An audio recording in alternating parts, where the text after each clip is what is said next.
Silmax Macre, ella es directora de Educación Comunitaria y Padres de Familia de Meduca. Buen día, bienvenida. Buen día, Susan, Hugo, y a las personas que nos escuchan y nos ven esta mañana.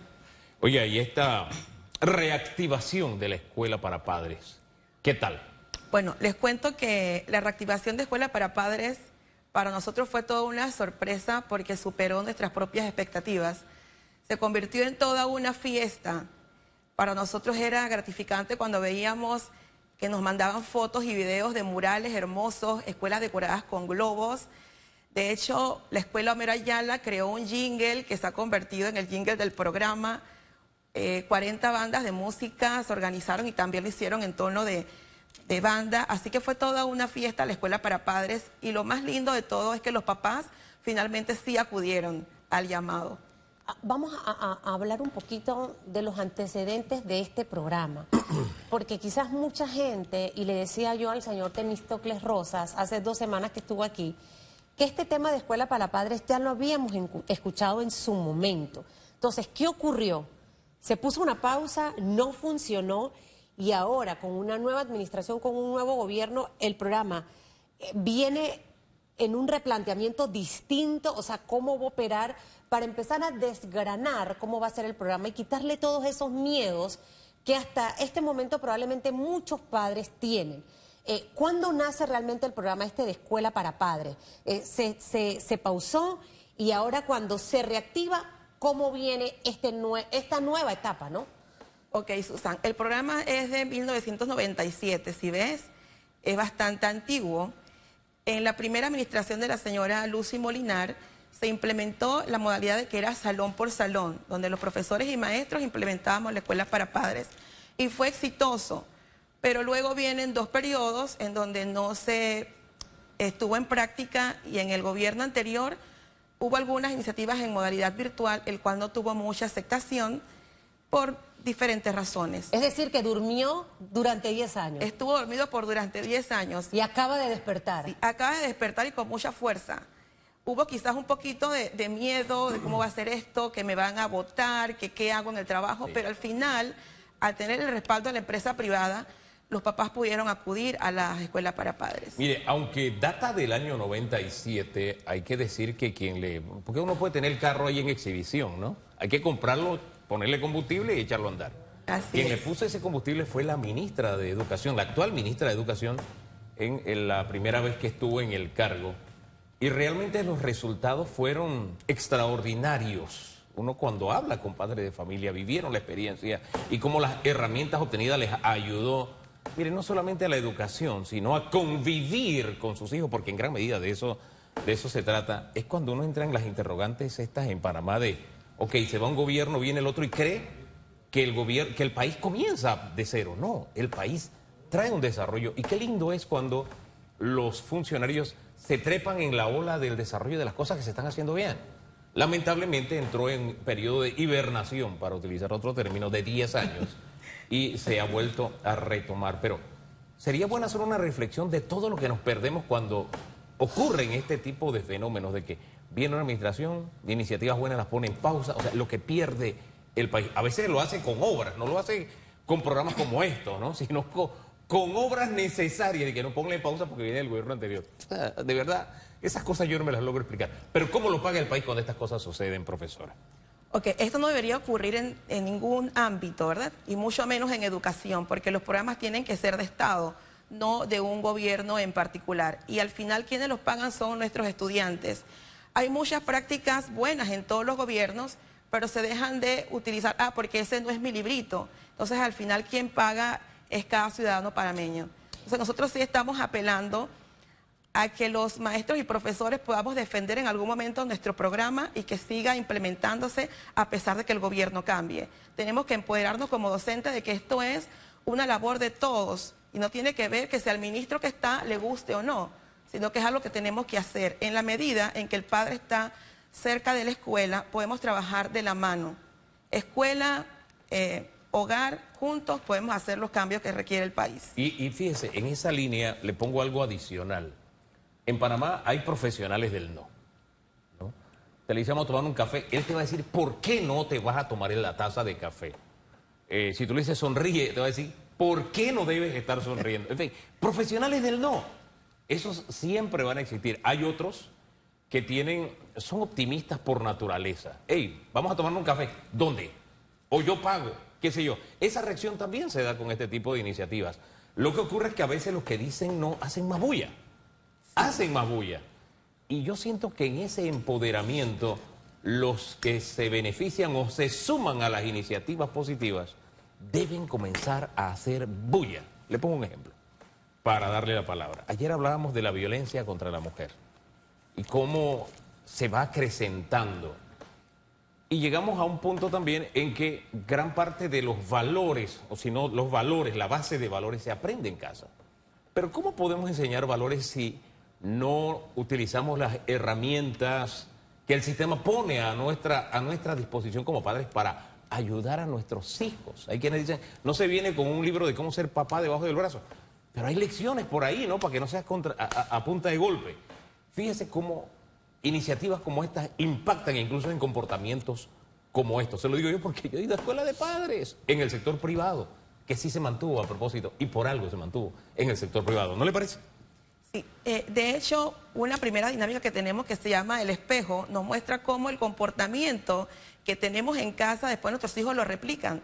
Es decir, si el chico ve en casa a un padre o una madre maltratadora, después lo puede replicar, al menos que haga un ejercicio para salir de ese ciclo, que busque atención psicológica, de menos inconscientemente repetimos esas malas prácticas que vivimos en el hogar. Y un poquito, Hugo, haciendo eco lo que usted decía de que tenemos que hacer bulla quienes hacemos las cosas bien, y los maestros y los profesores, perdón, dijeron, sí, vamos a hacer escuela para padres salón por salón, y cada maestro puso toda su creatividad en juego y se vio pues a nivel nacional. Ahora, ¿en qué consiste el programa? Vamos a empezar a hablar un poquitito, ¿no? Ajá. ¿Cuáles son realmente los, no sé si hay requisitos que deberán cumplir los padres, que el docente también tiene que fiscalizar para que se pueda ejecutar y podamos ver los resultados? ¿De qué manera el sector privado va a impulsar esto por el tema que usted mencionaba de los permisos y demás? Importantísimo, entendiendo lo valioso que es el involucramiento de un padre de familia en la educación de su hijo. ¿En qué consiste el programa y las flexibilidades que va a tener el sector privado? Ok, nosotros tenemos diseñado que una vez por trimestre haya una escuela para padres de forma obligatoria, en el que tiene que asistir el padre, la madre o el cuidador, o el segundo acudiente que algunos ya tienen designado. El taller va a ser dictado por cada maestro y cada profesor, salón por salón, como les comentaba. Eso es como un salón por aula, como cuando sí, aula. Antes se entregaban los boletines. Sí, por así. decir, algo así, ¿no? Ajá. Ok. Sí, porque en horario de jornada de clases de ese salón. Las 2 últimas horas de clase de cada jornada. Y de hecho, pues, nos funcionó bastante bien. Algunos papás que no pueden ir en el turno de la mañana, iban en el turno vespertino, y se les dio esa flexibilidad de que el padre pudiera asistir en el turno que él era más conveniente, porque hay un registro, hay lista de asistencia, donde él puede firmar en su respectivo salón y se le hace entrega de un cintillo, el cual él va a mostrar después cuando va a cobrar su pase U. Ah, eso, bueno, ahorita hablamos de ese requisito. Ese papá se le da el cintillo, ese papá puede tener una constancia para llevar a su trabajo. Y la segunda pregunta, ¿qué ocurre si el acudiente no va? O sea, ¿hay algún tipo de implicación por lo que usted decía que es obligatorio una vez por trimestre? Sí, el mismo cintillo que se le entrega para cobrar lo puede mostrar en su trabajo, porque tiene la firma del director, del docente, y lleva un sello fresco, le sirve para las 2 finalidades. Y bueno, el padre que no puede asistir tiene su segundo acudiente que lo puede habilitar para que vaya. Lo que no puede ocurrir es que nadie vaya en el año. ¿Y si nadie va? Bueno, ¿Qué ocurre allí? En ese caso se le puede retener el pago del beneficio, porque no puede ser que yo tenga una mamá y un papá y no puedan ir 2 horas cada 3 meses a ver cómo estoy en la escuela, a compartir con otros padres, a compartir con los maestros y profesores y darse ese tiempo, ¿por qué no? Para también ellos como padres poder ser escuchados y poderlos guiar. Entonces Mire. no puede ser. Y sí ocurre, ¿ah? Sí. Hay papás que se divorcian de los hijos, Sí. pero bueno, al final serán perjudicados los estudiantes si eso ocurre. Bueno, así como hay padres que se divorcian de los hijos, el buen sentido de la palabra, o sea, lo depositan y es como si no existiera en ese tiempo, se toman su descanso, por llamarlo de alguna forma. También hay los casos que son la minoría, donde hay personas que realmente se les hace difícil, Sí. si no imposible, ¿verdad?, asistir a la escuela para padres por una condición muy, pero muy personal. En esos casos excepcionales, que insisto, no son la mayoría. Y cuando digo no son la mayoría es porque la práctica lo demostró. Y también ahora que se reinició, se ha demostrado. Mire, le abro un paréntesis para que me conteste eso. Ajá. 2 personas me han escrito de que hay empresas que han dicho que van a votar a los empleados si no asisten. Entonces, cuando yo le pregunto, deme el nombre de las empresas, ninguno de los dos responde. ¿Por qué? Porque los profesionales del no tienen esa capacidad de crear unos monstruos que alimentan el miedo. Entonces, ¿te acuerdas de la película Monster? Que el peladito veía a los monstruos en el gabinete. Bueno, así, ¿no? No crean, usted averigüe. ¿Qué puede hacer un padre o una madre de familia que no puede asistir porque está en una condición X, Y o Z? ¿Qué debe hacer? Sí. Nosotros como Ministerio de Educación somos conscientes de esa situación y vamos a hacer una evaluación de la asistencia de los padres de familia, y esa minoría que en verdad por algo excepcional no puede asistir, estamos pensando en plantear algunas jornadas sabatinas para ver si nos resulta pues mejor. Porque ¿qué pasa? Como los talleres son interactivos, no nos funciona mucho la parte de la virtualidad. ¿Sí? Entonces estamos programando tener una sesión sabatina para esos casitos excepcionales de papás y mamás que en verdad por su trabajo no pueden. Tendrán que justificarlo. Claro, tendrán que mostrar que por su trabajo, por ejemplo, los que trabajan en la policía, que les es difícil por los turnos rotativos y demás, esos casos excepcionales los vamos a atender, claro, porque la idea es que lleguemos a todos los padres y madres de familia, que no quede nadie por fuera. En esas 2 horas de las que usted hablaba, que son las 2 últimas horas del día, ¿no? Los estudiantes salen de las aulas, ¿a dónde los llevan? Solamente se quedan los padres. En los salones donde hay varios docentes, por ejemplo, que hay educación física, religión, artística, etcétera, etcétera. Bueno, artística, eso era en mi época, no sé ahora cuál sea la materia. Expresiones artísticas. Ajá. Participa, ¿cómo es esa metodología? Para que nos traslade un poquitito de qué es lo que ocurre en esas 2 horas realmente, ¿no? El padre puede hablar, le van a comentar... señora Elizabeth, que era mi mamá, Susan está muy inquieta, mire que no quiere comer, o sea, o va mal en esta materia, o siento que no le gusta hacer educación física, o sea, trasládenos a lo que ocurre en esa sesión de 2 horas. Susan, fíjate que hubo un espacio donde los padres podían ir a los diferentes profesores y preguntarle por el rendimiento académico de sus hijos, pero una vez que entraban en el taller de escuela para padres, tenían que vivir la experiencia que contaba de 3 etapas. Una primera etapa denominada el espejo, donde interactuaban 2 papás diciéndose frases duras que decimos a diario a nuestros hijos, a veces sin pensarlo, y cómo ese impacta en nuestros hijos. Nos preguntábamos también qué tiempo le dedico para escucharlos, cómo es mi dinámica familiar, qué puedo hacer yo para mejorar en mi dinámica familiar. Luego tuvieron la oportunidad también de hacer el taller de la pelota, donde consistían diferentes roles. Nosotros tenemos roles de mamá, roles de esposa, roles de hermana, rol social con las amigas, tantos roles que tenemos a diario, el trabajo, la escuela de nuestros hijos, darle amor, tantas cosas. Entonces, en medio de tantas cosas, preguntarnos, ok, ¿cuál es mi prioridad? Y muchos dijeron, pues, la prioridad es darle amor, seguridad, acompañamiento a mis hijos. Otros por ahí decían que la prioridad era el dinero. O sea, cada uno tenía que establecer sus prioridades. Decían, profesora, sin dinero no hago nada. Digo, sí, pero también tenemos que revisar un poco cómo se siente mi hijo y mi hija cuando yo tengo un tiempo para escucharlo y saber que tiene el amor de papá y de mamá y que están ahí para ellos. Y por eso el taller se denominaba Estoy aquí. Es estar presente en la vida de ellos. Y bueno, y curiosamente los chicos no se fueron a casa. Estuvieron tocando en las bandas, cantando las canciones para los papás. Así que hubo una dinámica diferente a la que habíamos planificado. Los chicos se quedaron en las aulas de clase. Sí, de cierta forma, dándole ese recibimiento y acompañamiento a sus padres, familia. Fue súper lindo la experiencia. Hay una enseñanza también, porque como usted decía, el espejo, ¿no? Hay acciones que enseñan más que, o las acciones hablan más que las palabras, ¿no? El hecho de que tenga que acudir y esforzarme por acudir para que se reciba el PASEU. O sea, yo siempre le digo a la gente, nada es gratis en esta vida. Lo único que caía del cielo era el maná. Y había que salirlo a buscar. Exacto. Y había un día a la semana que tenías que recoger el doble, porque el sábado no podías recoger maná. Caía del cielo y tenías que esforzarte.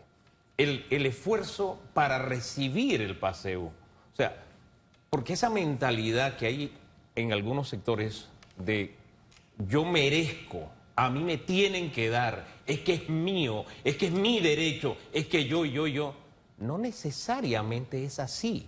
Entonces, siempre hay que esforzarse, dar la milla extra.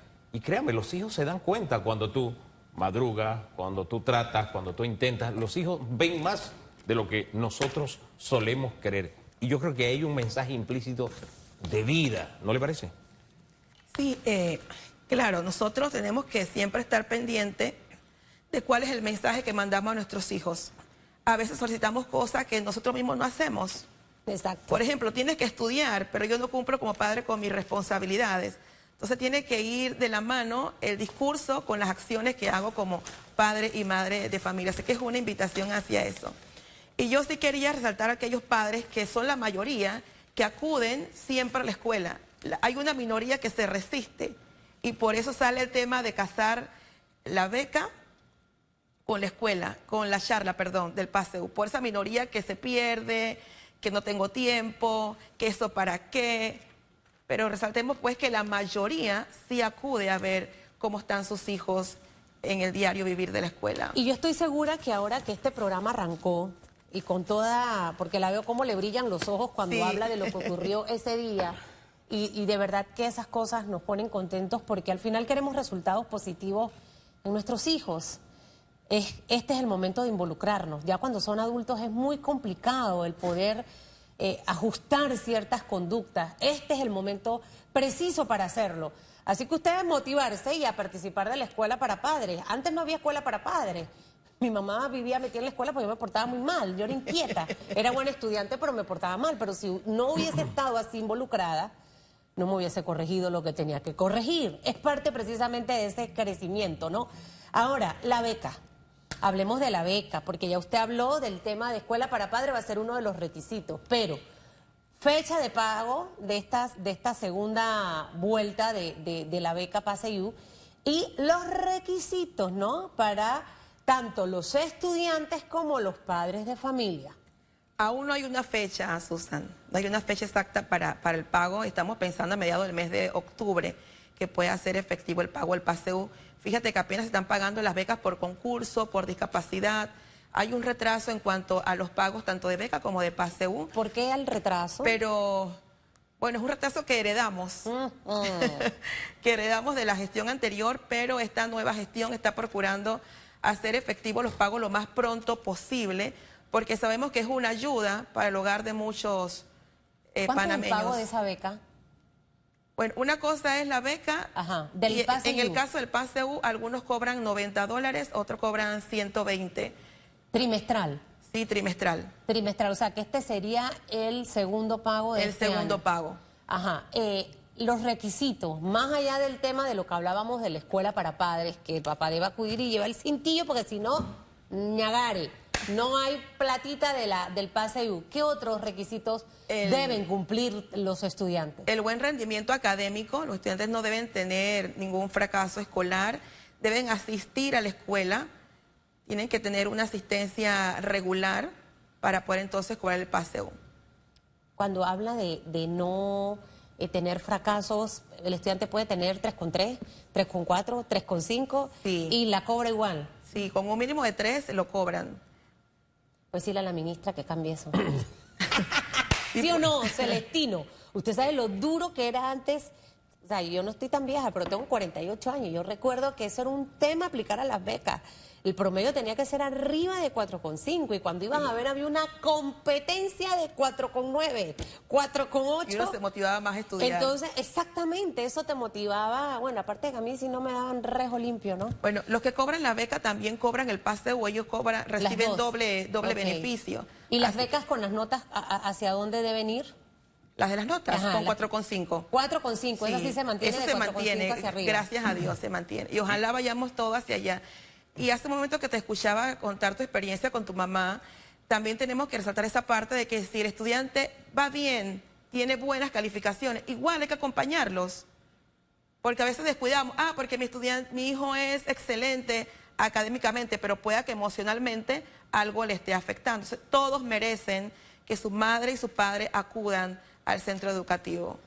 Ese tema de las notas, es que cuando el tema de las becas se debatió, el propósito era disminuir que la cifra esta de los La chicos deserción. la deserción escolar. Y hubo un gran debate sobre el tema, ¿no?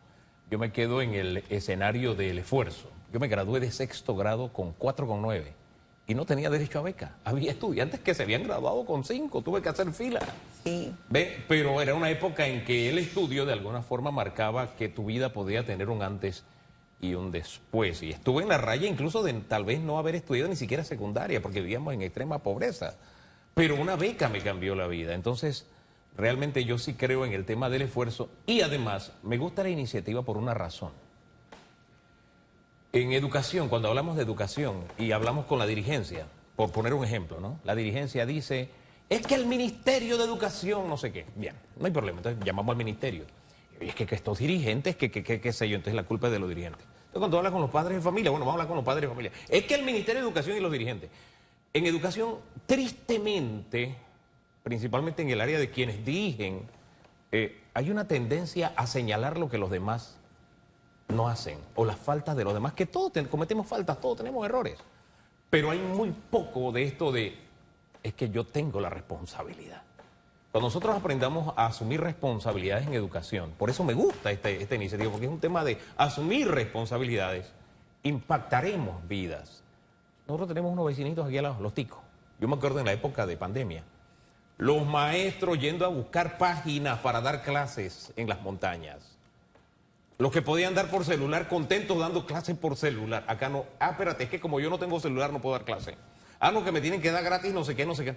A mí me llama la atención esa disposición de todos los sectores. Padres de familia llevando los blogs a las montañas para que nadie perdiera clase. Y lo citamos en aquel momento. Porque educación tiene que ver con eso, con lo que yo puedo hacer para transformar. No de acusar a los demás de lo que...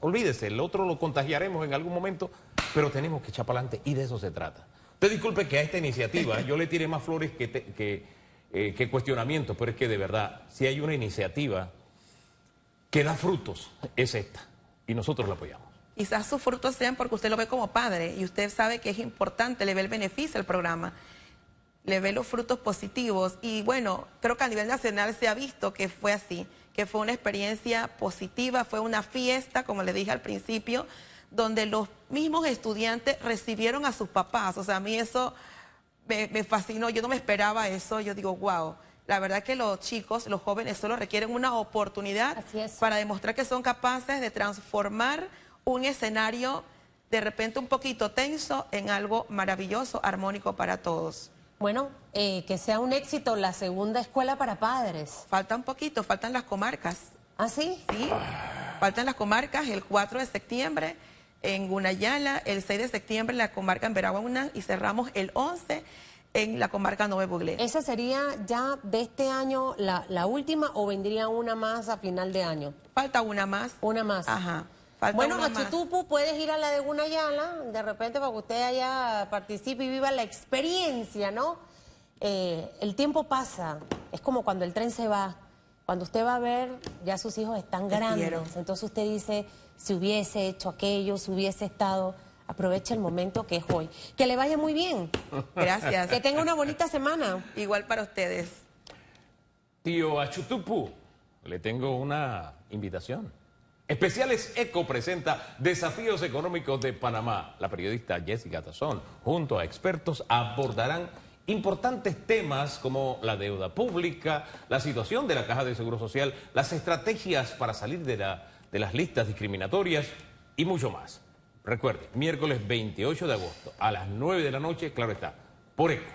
Tu referencia, ya sabe, tío Achutupu. Y ahora... Pausa y regresamos.